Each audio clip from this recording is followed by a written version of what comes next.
আসসালামু আলাইকুম সম্মানিত প্রিয় দর্শক। আজকে আপনারা বর্তমানে অবগত আছেন যে অনলাইনে ভাইরাল একজন কুমিল্লার একজন কুড়িগ্রামের একজন জামাতের সংসদ সদস্য সে আপত্তিকর অবস্থায় একটা মহিলার সাথে কট খাইছে। এটা আপনারা সবাই জানেন, অবগত আছে।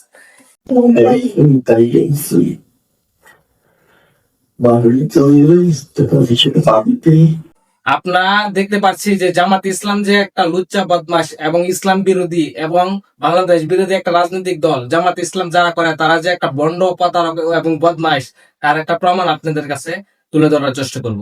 কিছু কালকে সারাদিন এটা কিন্তু তারা অপপ্রচার করছে যে এটা তারা নাকি এআই দিয়ে এই ভিডিওটা মানুষ বানিয়ে তাদের বিরুদ্ধে প্রচার করতেছে। কিন্তু যে যে ইয়েগুলো আছে বাংলাদেশ ইন্টারন্যাশনাল যে যে ফ্যাক্ট গুলো আছে তারা চেক করে দেখছে যে এটা কোনো এআই ভিডিও না, এটা একটা রিয়েল ভিডিও এবং সেই বদমাইশ এবং জামাতের সেই বদমাইশের ভিডিও এটা। আসলে জামাত ইসলাম যারা করে তার কোন চরিত্র বলতে নাই, কারণ হিন্দুরা ইসলামের বিরোধিতা করে অথবা শিরিক করে পূজা করে এটা প্রকাশ্য করে, কিন্তু জামাতে ইসলাম এরকম একটা ইসলাম বিদ্বেষী দল যাদেরকে আপনি যদি সঠিক করে না বুঝেন অথবা তাদেরকে নিয়ে অ্যানালাইজ না করেন তাহলে বুঝতে পারবেন না। হিন্দুরা যতটুকু যে ইসলামের বিরোধিতা না করে তার চেয়ে লক্ষ লক্ষ কোটি কোটি গুণ বেশি, সবচেয়ে বেশি ইসলামের বিরোধিতা করে এবং ইসলামকে ধ্বংস ষড়যন্ত্র করতেছে সেই বন্ড কুকাত যে বদমাশ এবং ইসলাম। যে জামাত ইসলাম সে বলতেছে এটা নাকি তার ভিডিও না, এটা এআই দের ভিডিও, কিন্তু তার নিজের মুখ থেকেই শুনুন সে কট খাওয়ার সময় কি বলছে। আপনার কয়দিন নিয়ে আসছেন এখানে সত্যি করে হ্যাঁ আজকে প্রথম অনেক হয়েছে, ঠিক আছে, আমরা হাতে নাতে ধরার জন্য ওয়েট করছি আপনাদের। আচ্ছা শোনেন, এই রুম ভাড়া করছেন নিজের থেকে? আমি জানি না, আমার ও একটা ভাগ ভাগ নিয়ে আছে, সেইটি ভাড়া করছি। ওই যে ড্রাইভার।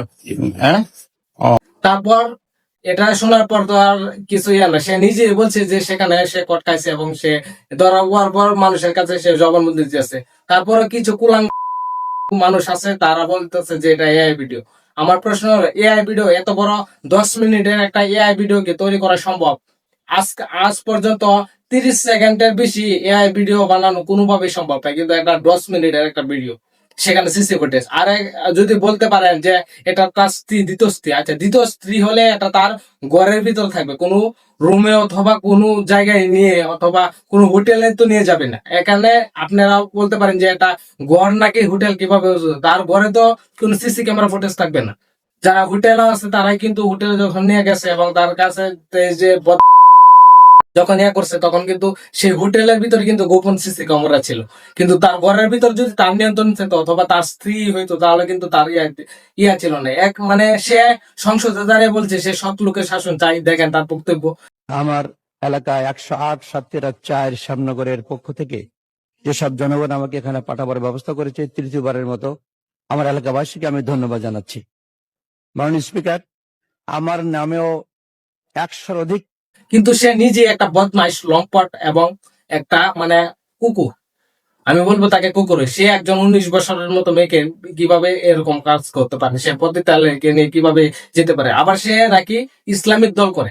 জামাত ইসলামকে যারা ইসলামিক দল বলে তারা, আমি মনে করি তারা, আমার মনে হয় তাদের পিত্ত পরিচয়হীন, অথবা সে তাদের কোনো অন্যায় হয়েছে অথবা তারা কোনো পাপের পাপের ফলে, কিন্তু তারা সে ইসলাম বিরোধী শক্তিকে ইসলামের পক্ষে আনার চেষ্টা করতেছে। এটা একটা খ্রিস্টানদের ষড়যন্ত্র। এখন দেখলাম যে জামাতের দলীয় ভাবে তাকে এই সিদ্ধান্ত নেওয়া হয়েছে আর কি। জামাতে তো সবগুলোই লুচ্চা বদমাইশ এবং ইসলাম বিরোধী কর্মকাণ্ড, কয়েকজনকে বহিষ্কার করবো। জামাত ইসলাম গুলো যারা আছে তারা তো সবাই এই ধরনের চরিত্রহীন, লম্পট। তারা কয়েকজনকে, জামাত ইসলাম দলটাই তো দর্শন, 1971 সালে যে দলটা দর্শন সহযোগিতা করছে, নিজের মা বোনদেরকে অন্যদের হাতে তুলে দিছে, যে এই দলটার কাছ থেকে আর কি আশা করেছে?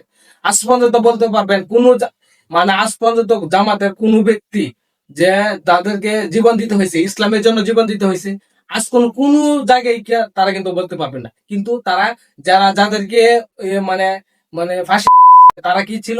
1971 সালের দর্শক ছিল, নিজে দর্শক দেশ বিরোধী শক্তির সাথে তারা লিপ্ত ছিল, তার জন্য তাদেরকে ফাঁসি দেওয়া।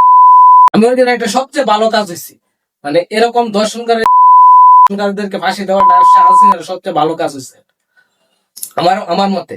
যারা আজকে এই যে কুখ্যাত যে যারা সন্তানদের যে ছেলে মেয়েগুলো আছে যারা জামাত করে তাদের অবস্থা থেকে বোঝা গেছে যে তাদেরকে ফাঁসি দেওয়া না দিলে হয়তো আরো বেশি এই ধরনের একটা যারা সন্তানদের আরো আবির্ভাব হইতো বাংলাদেশে।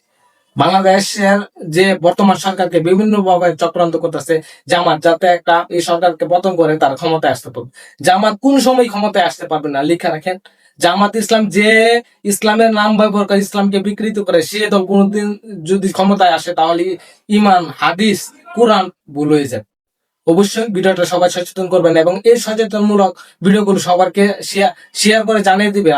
আপনাদের যে বন্ধু বান্ধব আছে সবাইকে শেয়ার করে জানিয়ে দিবেন। আর আমি নিজে অসুস্থ, আমার জন্য সবাই দোয়া করবেন। ধন্যবাদ সবাইকে। আসসালামু আলাইকুম।